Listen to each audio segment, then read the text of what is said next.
बिस्मिल्लाहिर्रहमानिर्रहीम। आज जो टॉपिक हमने पढ़ना है, ठीक है, जिस तरह हमने लास्ट टाइम कुछ ऑपरेटर्स के बारे में पढ़ा था, आज भी हमने कुछ ऑपरेटर्स पढ़ने हैं। हमने जिस तरह से लास्ट टाइम पढ़ा था कंपाउंड असाइनमेंट ऑपरेटर, जिसमें हमने ये देखा था कि कुछ ऑपरेशन को हम शॉर्टकट में कैसे लिखते हैं। तो आज भी हम उससे मिलते जुलते कुछ शॉर्टकट ऑपरेटर्स को देखने की कोशिश करते हैं।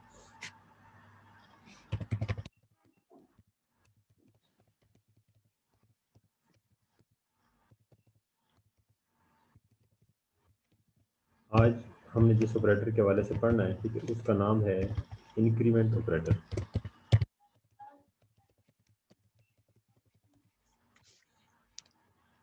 हमारे पास जनरली जो एडिशन हम करते हैं, ठीक है, फॉर एग्जांपल मैंने ए लिख लिया एक वेरिएबल, और अब मुझे एक वैल्यू चाहिए, ठीक है, जो ए के एडिशन से बने और ए में वन का एडिशन हो। ठीक है, मुझे एक वैल्यू चाहिए इस तरह से a is equal to A plus one.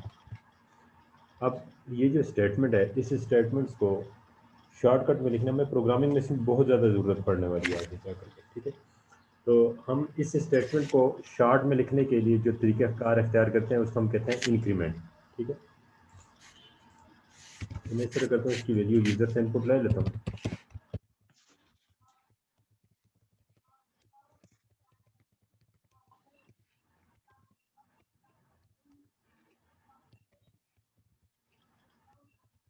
मैंने इसकी वैल्यू यूज़र से इनपुट की, और फर्स्ट टाइम मैंने ये किया कि जिस तरह मैनुअली हम करते हैं a is equal to A plus one.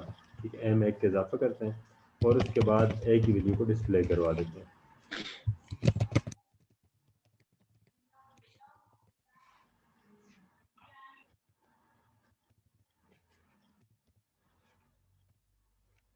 Programme को मैं सेव करता हूँ,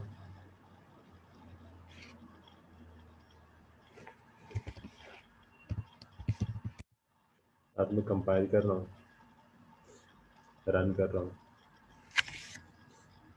अब ये मुझसे पूछ रहा है कि एंटर द वैल्यू ऑफ ए की वैल्यू एंटर करें। मैंने ए की वैल्यू 4 एंटर की। जैसे ही एंटर प्रेस किया तो ये कितना है, the value of A is 5। ठीक है, उसकी वजह ये कि हमने यहाँ पर a is equal to A plus one कर दिया। ठीक है, अब इसी ऑपरेशन को हम शॉर्टकट में कैसे करेंगे। ठीक है, ये जो ऑपरेशन है इसको मैं शॉर्टकट में करना चाहता हूँ। शॉर्टकट में इसको लिखते हैं ए प्लस प्लस, दो दफ़ा प्लस लिख लिया तो इसका मतलब यही है जो a is equal to A plus one का मतलब है। ठीक है, तो अब मैं दोनों स्टेटमेंट्स को छोड़ रहा हूँ, ऊपर वाली को नीचे वाली को। ये ऑपरेशन अभी दो दफ़ा परफॉर्म होना चाहिए। Enter the value of A, for example मैं ए की वैल्यू 4 एंटर करता हूँ, तो अब ये ऑपरेशन दो दफ़ा परफॉर्म होगा। एक दफ़ा a is equal to A plus one, mean 4 plus one 5 हो जाएगा। फिर नेक्स्ट टाइम करेंगे तो फिर a is equal to A plus one या ए प्लस प्लस कर रहे हैं तो ये हमारे पास वैल्यू 6 होगी। ठीक है, तो इस तरीके से हमारे पास नंबर में एक का इजाफा हो गया। अब मैं जितनी दफ़ा भी ए प्लस प्लस लिखूँगा, ठीक है, तो ये मेरे पास ए की वैल्यू में इतना ही इजाफा कर देगा। मैंने फॉर एग्जांपल 7 लिखा, 4 टाइम उसमें इंक्रीमेंट किया, तो 7 plus one plus one plus one plus one is equal to 11 मेरे पास हो जाता है। ये मेरे पास इंक्रीमेंट है। इंक्रीमेंट का मतलब एक का इजाफा करना। अब हमारे पास जो ये स्टेटमेंट है इसका शॉर्टकट हमारे पास ये लिखा जाता है। ठीक है, ये हमारे पास बहुत सारी जगहों में यूज़ होगा। हम इसको किसी स्टेटमेंट में भी यूज़ कर सकते हैं।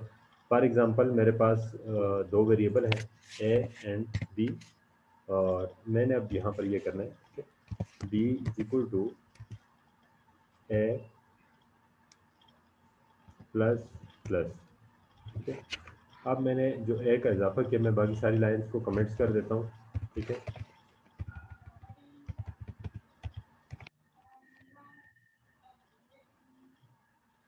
बाकी तमाम लाइन को कमेंट कर दिया। अब ए की वैल्यू जो थी वो मैंने बी को असाइन कर दी, मतलब बी की वैल्यू एक इजाफा होगा। ए की वैल्यू अपनी जगह रहेगी और बी में एक वैल्यू का इजाफा होगा। मैंने ए की वैल्यू एंटर करने के बाद मैंने एंड लाइन लगा दिया, और उसके बाद बी की वैल्यू को मैं डिस्प्ले करवा रहा हूँ, तो बी की वैल्यू मेरे पास यहाँ पर डिस्प्ले हो जाए। प्रोग्राम को मैंने कंपाइल किया, ए की वैल्यू मैंने दे दी 6, जैसे मुझे जो आउटपुट में दिया, the value of A is 7 और the value of B is 6, ठीक है। अब यहाँ पर ये बड़ी एक अजीब सी सिचुएशन है, ठीक है। अब मैंने तो इजाफा करके बी को वैल्यू दी थी, लेकिन ये तो ए की वैल्यू में इजाफा हो गया, बी की वैल्यू में इजाफा नहीं हुआ। तो ऐसा हुआ क्यों? क्वेश्चन ये कि ऐसा क्यों हुआ, ठीक है। तो इसकी वजह यह है कि जब भी हम ए प्लस प्लस देते हैं, तो इस स्टेटमेंट को भी मैं थोड़ा सा एक्सप्लेन करने लगा हूँ। इस स्टेटमेंट का मतलब क्या है, ठीक है। इस स्टेटमेंट का मतलब ये है कि पहले स्टेप में a is equal to A plus 1 करो, ठीक है। और बी को अगर देखें, b is equal to a, ठीक है। ये किस तरह से होगा? पहले स्टेप में इसने क्या किया, बी इज इक्वल टू ए, यहाँ तक गया, सिर्फ इसने ये स्टेटमेंट कॉपी की, तो बी में जो वैल्यू थी वो ए की वैल्यू आ गई है, ठीक है। अब इसके बाद जो नेक्स्ट स्टेप था मेरे पास, वो ए इसका था, a is equal to A plus 1, ठीक है। तो ये नेक्स्ट स्टेप में मेरे पास ये हुआ, ठीक है। इसको मैं लिख लेता हूँ, स्टेप 1, ठीक है, मेरे पास ये हुआ। और दूसरा स्टेप मेरे पास ये परफॉर्म होगा।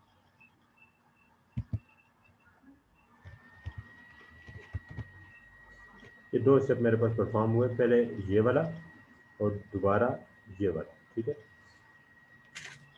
अब यहाँ पर मेरे पास जनरली मतलब हमें प्रोग्रामर के पॉइंट ऑफ व्यू से तो ये बात समझ आ जाती है कि हमने इसको इस तरह से लिखा, इसका पहला स्टेप ये होगा, बाद वाला स्टेप ये होगा।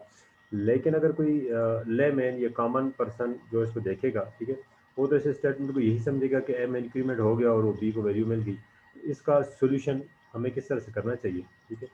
तो इसके लिए हम क्या करते हैं, B is equal to plus plus A कर देते हैं, ठीक है।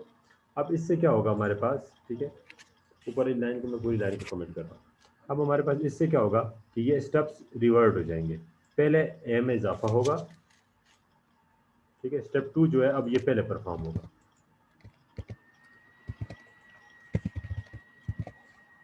और ये जो स्टेप 1 है ये बाद में परफॉर्म होगा। मैं आपको इसका रिजल्ट भी दिखा देता हूँ। मैं इसको भी लिख लेता हूँ स्टेप 1 और इसको लिख लेता हूँ स्टेप 2। अब क्या होगा, पहले हमारे पास ए में 1 का इजाफा हुआ, ए की वैल्यू जो भी हम एंटर करेंगे, फॉर एग्जांपल मैंने 4 एंटर की तो ये 5 हो जाएगा, ठीक है। ए 5 हो गया। अब next B is equal to 5, B को वो वैल्यू मिलेगी जो हमारे पास रिजल्ट के तौर पर इसकी वैल्यू आई, ठीक है। मैं कोड को कंपाइल कर देता हूँ। मैंने ए की वैल्यू एंटर कर दी। अब देखें, मेरे पास पहले इसने ए की वैल्यू को अपडेट किया, ए की वैल्यू में 1 का इजाफा किया, 5 हो गया। अब इजाफा किया हुआ वैल्यू जो थी वो इसने बी को असाइन कर दी, ठीक है। तो ये हमारे पास, अगर आप नोट करें, तो हमारे पास दो तरीके से इंक्रीमेंट करने का तरीका है।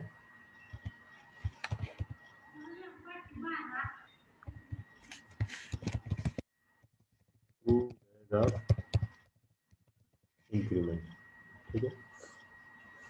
एक को हम लिखते हैं ए प्लस प्लस, ठीक है, और दूसरे को हम लिखते हैं प्लस प्लस ए, ठीक है।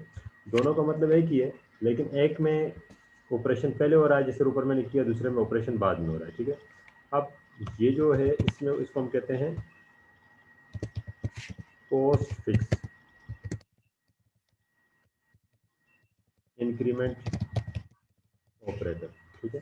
पोस्ट फिक्स का मतलब ये है कि ये काम बाद में होगा, पोस्ट में होगा, ठीक है। जबकि जो सेकंड वन है हमारे पास, ठीक है, इसमें हमारे पास पोस्ट फिक्स नहीं होगा, ये होगा प्री फिक्स। प्री फिक्स का मतलब क्या है कि पहले इसने ए में इजाफा करना, उसके बाद इसने जो ऑपरेशन भी करना है वो ऑपरेशन से परफॉर्म करना है, ठीक है। इन दोनों में डिफरेंस है, दोनों का काम तो सिमिलर है, लेकिन दोनों में डिफरेंस ये है कि एक वैल्यू पहले ऐड करता है और असाइन बाद में करता है, दूसरे में वैल्यू असाइन पहले करता है और वैल्यू ऐड बाद में करता है। ये हमारे पास इंक्रीमेंट ऑपरेटर था। इसी स्टेटमेंट को मैं इसका रिजल्ट आपको दिखा देता हूँ। जो लास्ट टाइम हमने वैल्यू एंटर कर की, ठीक है, फॉर एग्जाम्पल मैंने 7 किया। अब देखें दोनों वैल्यूज ने 8 ऐड दी। पहले इसने क्या किया, ए में इजाफा किया, तो A is equal to A plus 1, 7 plus 1 is equal to 8 हो गया। फिर इसके बाद नेक्स्ट उसने क्या किया कि जो 8 वैल्यू आ रही थी वो उठा करके बी को असाइन कर दी। ठीक है, तो ये हमारे पास इंक्रीमेंट ऑपरेटर के हवाले से बात थी। मैं एक नया प्रोग्राम बना देता हूँ, बाकी सारी चीज़ें सेम रखता हूँ। ठीक है, यहाँ पर सिवाय इंक्रीमेंट के डिक्रीमेंट लिख देता हूँ।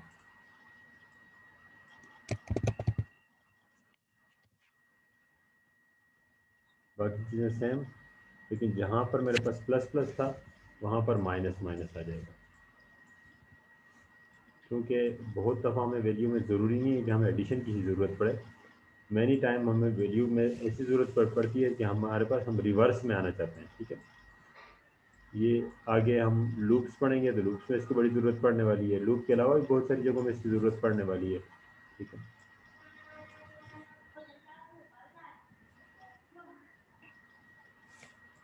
यहाँ पर इंक्रीमेंट की बजाय मैं लिख लूँगा डिक्रीमेंट। बाकी सारी चीज़ें सेम। अब मैं प्रोग्राम को सेव कर रहा हूँ। ठीक है,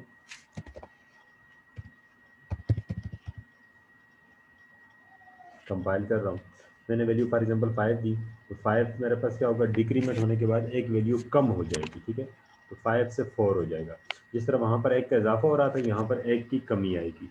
ठीक है, इसको हम कहते हैं डिक्रीमेंट ऑपरेटर। इसमें भी सेम वही केस है हमारे पास कि पोस्ट फिक्स वो होगा जो जिसके बाद माइनस माइनस होगा, और प्री फिक्स वो होगा जिससे पहले होगा। पोस्ट फिक्स काम कैसे करेगा कि पहले वैल्यू को असाइन करेगा, जिस तरह ये हमारे पास केस था। ठीक है, तो ये पहले वैल्यू को असाइन करेगा बी को, उसके बाद ए में इजाफा माइनस करेगा। जबकि इस केस में हमारे पास क्या है, पहले ए वाला ऑपरेशन परफॉर्म होगा, जिससे माइनस जिस स्टेज में होगा, माइनस माइनस पहले है तो ये ए वाला काम पहले होगा। अगर माइनस माइनस बाद में है तो ये ए के साथ जो ऑपरेशन है ये बाद में होगा। ठीक है, बाकी ऑपरेशन पहले हो जाएगा। तो ये हमारे पास इंक्रीमेंट एंड डिक्रीमेंट ऑपरेटर थे जो हमने देखे, जिसमें हमें यह पता चला कि वैल्यू में किस तरह से इजाफा किया जाता है और किस तरीके से वैल्यू में कमी की जाती है।